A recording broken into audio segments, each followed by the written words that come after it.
Abel. I'm from the Chigang Reserve, and I went to school in St. Joseph's Residential School. I was there for 4 years, and now I've been living in Toronto for over 40 years, and I'm quite happy here. I'm Christine. My spirit name is Wabshka Migonkwe. I'm hoping I'm saying that right. It's White Feather Woman. I was born and raised in Toronto. My mother attended residential school, and it's impacted my life in a number of ways. In one way that I think it's impacted me is my journey through the education system. As a teenager, I had a number of difficulties and challenges with finishing my high school education. And at the time, I didn't have any real clear idea that of what residential school meant to either myself or to my mother. And so when I did drop out of school, my mom wasn't necessarily adamant in me staying in school. And so as a result of that, I went to work. I think in one ways, because of her experience in residential school, it kind of dictated my my education path as well. So maybe had she had not had such had an experience like that in residential school, she would have been more likely to keep me in school when I was younger. Well, up until that point, I think I was pretty oblivious, for lack of a better word, about anything really culturally. I didn't have a sense of identity within the Aboriginal context.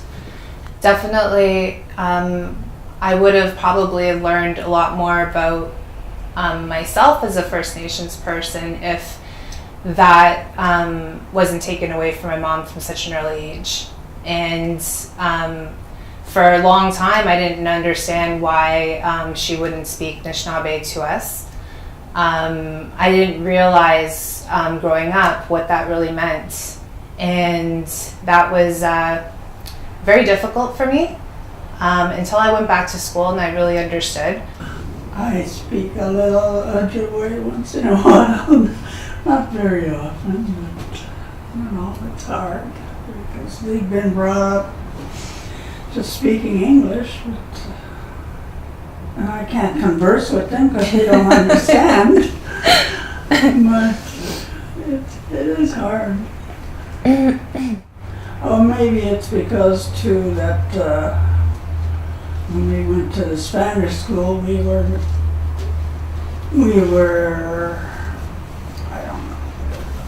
Say, your Indianness was beaten out of you. You were ashamed to think you were a Anishinaabe.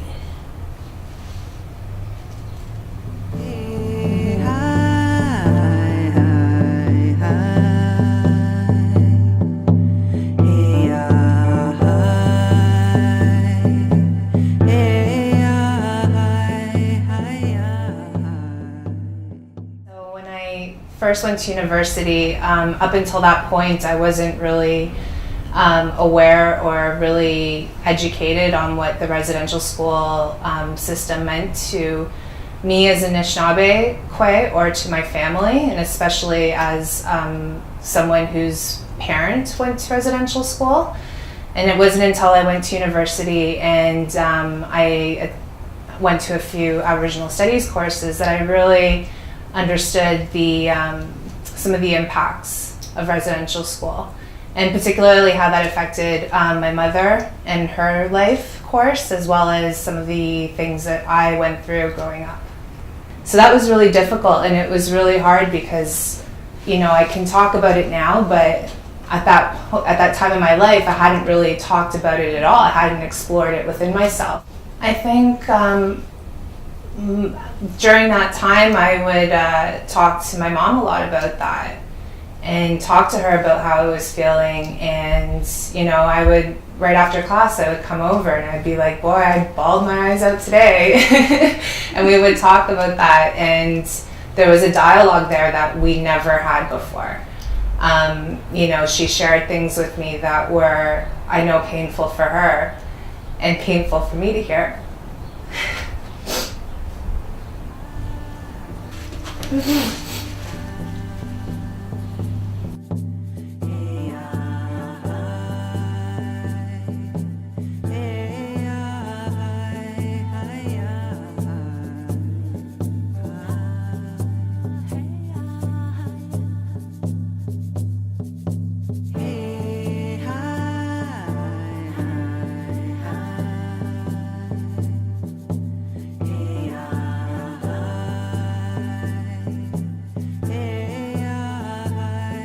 I just wanted to mention something about the common experience. I wrote a letter, right, about my experience and what I went through. All this nonsense, the beating, constant strapping and put downs, and just made my self-confidence. I had to write that down for the lawyer, but when I left that office, I felt really good for once in a long time, because every time I used to think about what I went through at the school, I just couldn't talk or think about it. It just made me cry and cry. But now it's all gone. No more. I may not I'm still the same way, but I can think about it now and just, get on with life. But I didn't know she felt that way about, feeling better afterwards. So, but to me, it's just a reminder of how, it is difficult to reconcile, and it is difficult to get over the past. And we all have these different ways of dealing with the things that have happened, and we're all going through different stages of it. Now that she's kind of at this point, I think I have to get there now, because it's still new for me. Now it's only now in my life that I'm really connecting with the cultural and spiritual teachings. I've seen an elder, I've received my spirit name, I attend ceremony. And I think that's given me a good center and balance within myself, and giving me a confidence and self-esteem to kind of know my place in the world and what I can do for myself and other people. Mama, my mother, I love you.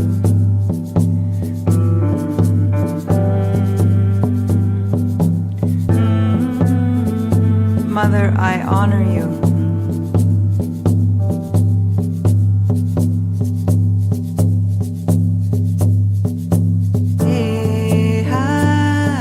Mama, my mother, I sing for you.